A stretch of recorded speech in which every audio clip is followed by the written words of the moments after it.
آپ کو میری ضرورت نہیں ہے اور اب آپ اپنے تعاقب کار سے میٹنگ بھی اکیلے کر سکتے ہیں. براوو. کیا وہ مذاق کر رہا تھا یا شکوہ کرتے ہوئے جتا رہا تھا؟ نہیں، وہ چونکی وہ سنجیدہ تھا. جیسے اعتبار ٹوٹنے پہ آپ لوگوں کو خود سے دور کر دیتی ہیں، ویسے ہی میری بھی ایک عادت ہے. وہ اس کے عین سامنے آ کے رکا. سفید جوگرز اور سیاہ ہیلز کے درمیان چند قدم کا فاصلہ تھا. میں لوگوں کے پیچھے نہیں بھاگتا، اچھی یا بری، یہ میری عادت ہے. جب مجھے کوئی خود سے دور کرے تو میں راستہ بدل لیتا ہوں.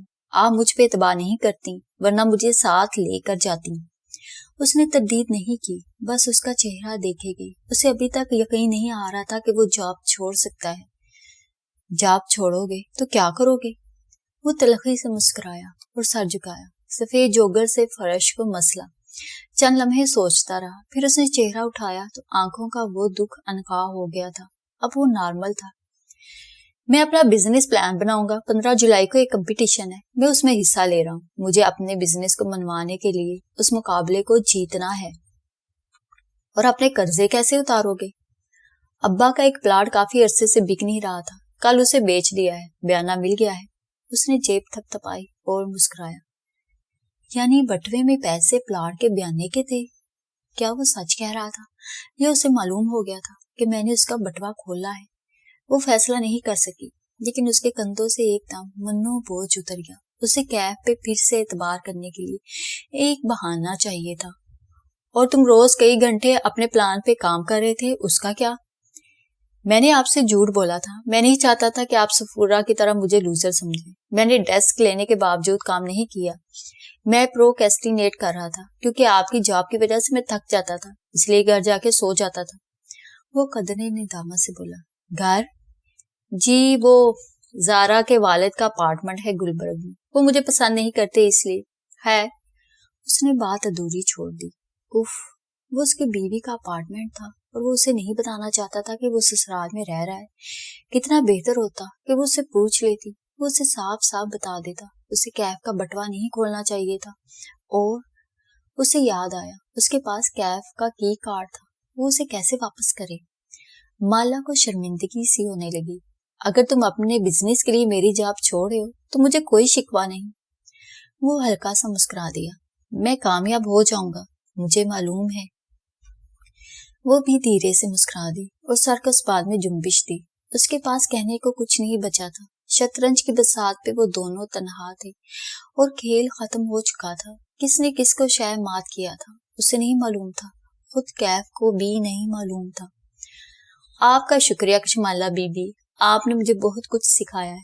اس سے زیادہ وہ کچھ نہیں کہہ سکا، بس مالا کے ایک طرف سے نکل کے آگے بڑھ گیا. مالا اسے دیکھنے کے لیے پوری گھوم گئی تو دوسری جانب سے آتی دھوپ تیزی سے چہرے پہ پڑی. اے سی کی ٹھنڈ کی وجہ سے دھوپ میں تپش نہیں تھی، لیکن آنکھوں کو وہ اسی طرح چندیا گئی. وہ وہیں دھوپ میں نہائی سیاہ سفید راہداری میں کھڑی دور جاتے کیف کو دیکھے گئی. وہ پینٹ سپلائز خرید کے گھر واپس آئی تو سلیم لان میں کیف کی کرسی پہ بیٹھا تھا. وہ کار سے نکلی اور ماتھے پہ ہاتھ کا چھجا بنا کے اسے دیکھا. تم ادھر کیوں بیٹھے ہو؟ سلیم نے چہرہ اٹھا کے اسی بسوری ہوئی شکل کے ساتھ اسے دیکھا. کیونکہ کیف نوکری چھوڑ کے چلا گیا ہے. ساتھ ہی وہ گردن بھی سہلا رہا تھا. تمہیں کیسے معلوم؟ وہ اپنا سامان لینے آیا تھا، لے کر چلا گیا. وہ چند منٹ وہی کھڑی رہی. دل ایک دم خالی ہو گیا تھا. غائب دماغی کی کیفیت کے ساتھ وہ اندر واپس آئی. ماں بیڈ پہ لیٹی تھی، ہاتھ میں موبائل پکڑے وہ تکیوں کے سہارے بیٹھی ماہی سے ویڈیو کال کر رہی تھی. اسے دیکھ کے چہک اٹھی. آ گئی میری بیٹی؟ اچھا یہ جرابے تو اتار دو، معید بار بار پہنا دیتا ہے، مجھے گرمی ہو رہی ہے. مالا سن رہی ہو؟ جی اتارتی ہوں. معید نے کچھ کہا تھا ان جرابوں کے بارے میں مگر اسے یاد نہیں آ رہا تھا.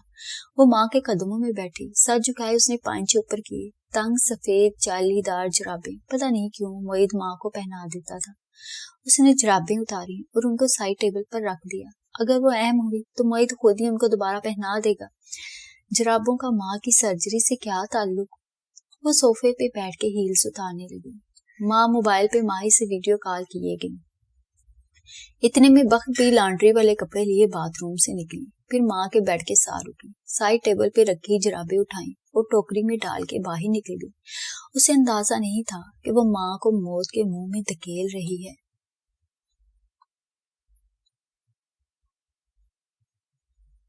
کیف اپارٹمنٹ کی کھڑکی کے سامنے کرسی پہ بیٹھا تھا، وہی کرسی جس پہ چند گھنٹے قبل بیٹھا مالک اسے استعفیٰ دینے کا حکم دے رہا تھا۔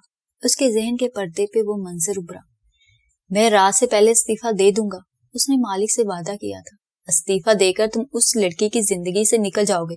تم مجھے اپنی زبان دے رہے ہو کیونکہ اس کو تم پہ شک پڑ گیا ہے۔ وہ بری طرح چونکا اور کرسی پہ بیٹھے مالک کو دیکھا۔ کیا مطلب؟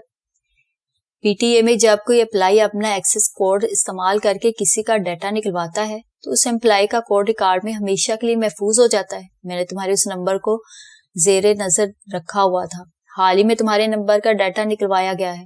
اس بات کا کشمالہ سے کیا تعلق؟ جس آفیسر نے ڈیٹا نکالا ہے وہ کشمالہ کا کلاس فیلو تھا، دونوں نے ساتھ یونیورسٹی سے گریجویٹ کیا تھا۔ اور اب مالک مسکرایا۔ تمہاری لڑکی کو معلوم ہے کہ تم اس اپارٹمنٹ میں رہتے ہو۔ اس کا ہاتھ بے اختیار اپنی جیب پہ رینگ گیا۔ مالا نے اس کو پانی لینے بھیجا اور پیچھے سے اس کا والٹ کھولا۔ اسمارٹ، لیکن اسے مالا کو کوئی توجہ تھمانی ہوگی ان نوٹوں کی اور اس اپارٹمنٹ کی۔ وہ عزت سے اس کی زندگی سے نکلنا چاہتا تھا۔ ہوٹل لابی میں کشمالہ سے مل کے اس نے اپنی طرف سے سارے جھوٹ دور کر دیے تھے، لیکن دل ایک دم خالی ہو گیا۔ وہ مالک کی باتوں میں کیوں آ رہا تھا؟ یہ اس کی زندگی تھی، وہ چاہے تو نہیں۔ اس نے سر جھٹکا۔ یہ ایک جھوٹی زندگی تھی، ایک دھوکہ۔ وہ مزید اس لڑکی کے ساتھ یہ نہیں کر سکتا تھا۔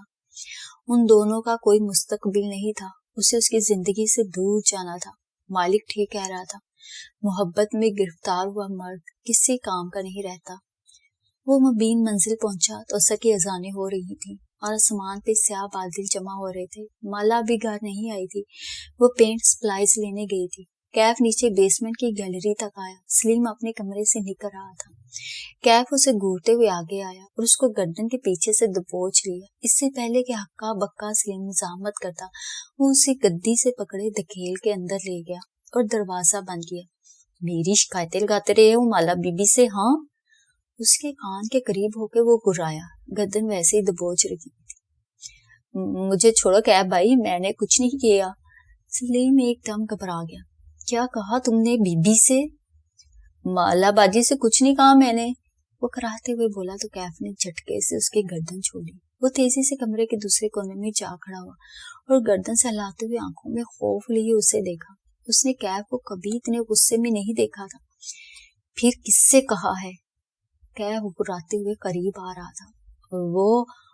وہ معید بھائی آئے تھے اس دن تمہارے کمرے میں۔ کیف رک گیا۔ انہوں نے جا کے اوپر مالا باجی سے کہا کہ کیف کا ٹوتھ برش بھی نہیں ہے یہاں، وہ یہاں نہیں رہتا، وہ کہاں جاتا ہے؟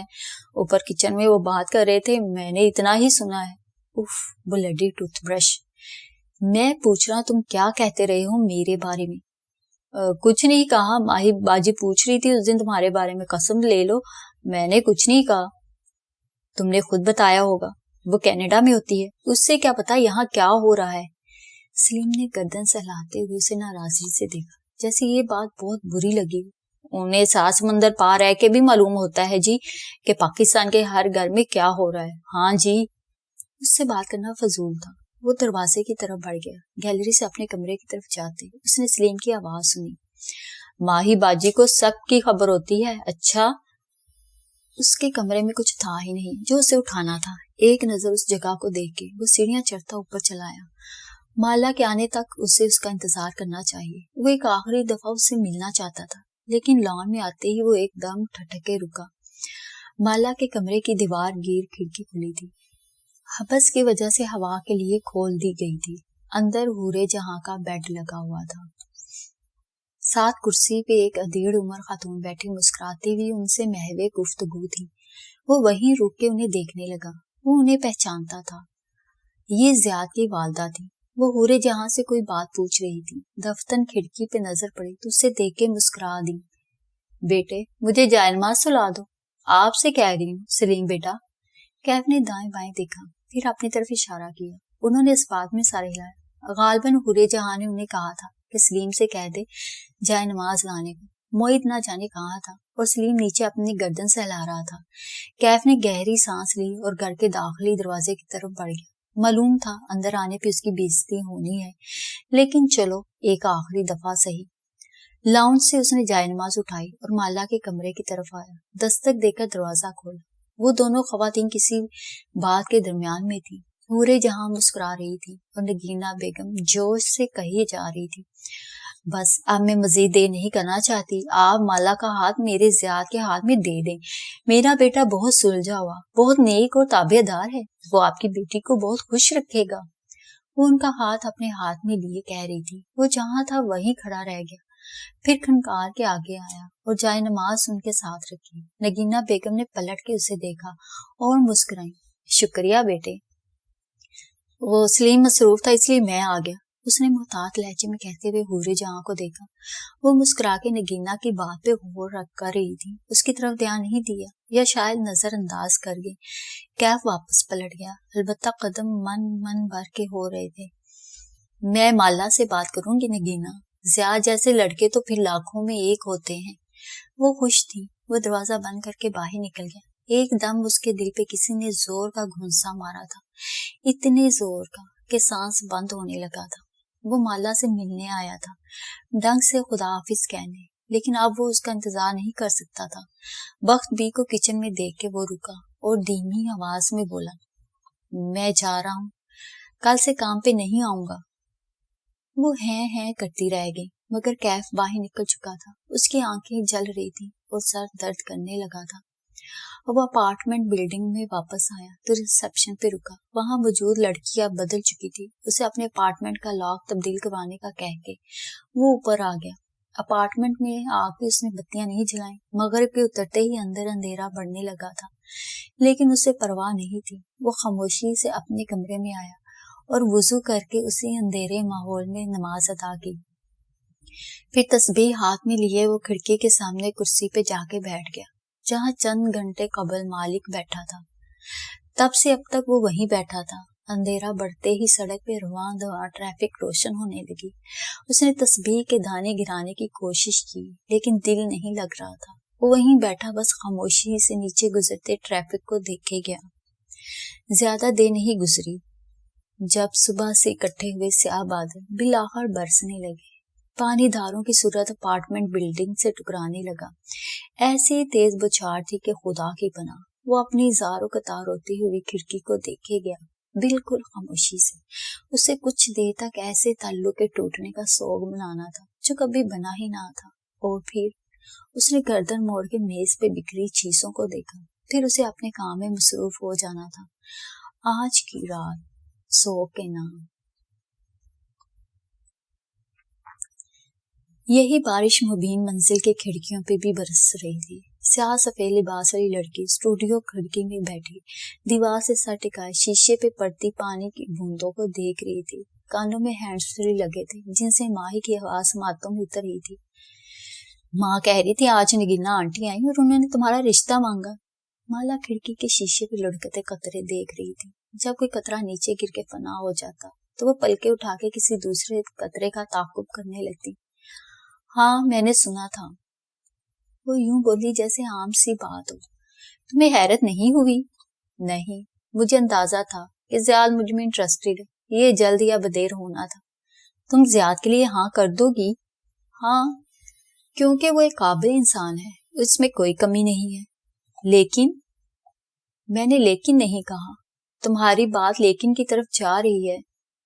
پتہ نہیں ماہی، مالا نے سینے پہ مٹھی رکھی۔ میرا دل ایسے لگتا ہے جیسے جل رہا ہو، جیسے اندر آگ سی لگ گئی ہو۔ اور یہ کب سے ہے؟ جب سے کیف نے کہا کہ وہ جاب چھوڑ کے جا رہا ہے۔ مالا، ماہی ہک دھک رہ گئی۔ تمہیں کیف پسند ہے؟ نہیں یار، ایسا کچھ نہیں، ویسے بھی وہ شادی شدہ ہے۔ بالکل، کسی شادی شدہ آدمی کے بارے میں سوچنا بھی نہیں چاہیے سوائے ارطغرل کے۔ مگر مالا اس کی بات نہیں سن رہی تھی، اس کا دماغ کہیں اور اٹکا ہوا تھا۔ میں بہت اداس ہوں، مجھے غصہ ہے شاید۔ اس نے کہا تھا وہ مجھے چھوڑ کے نہیں جائے گا اور اب وہ ایک دم سے مجھے چھوڑ کے چلا گیا۔ اس نے خدا حافظ کہے بنا کال کاٹ دی۔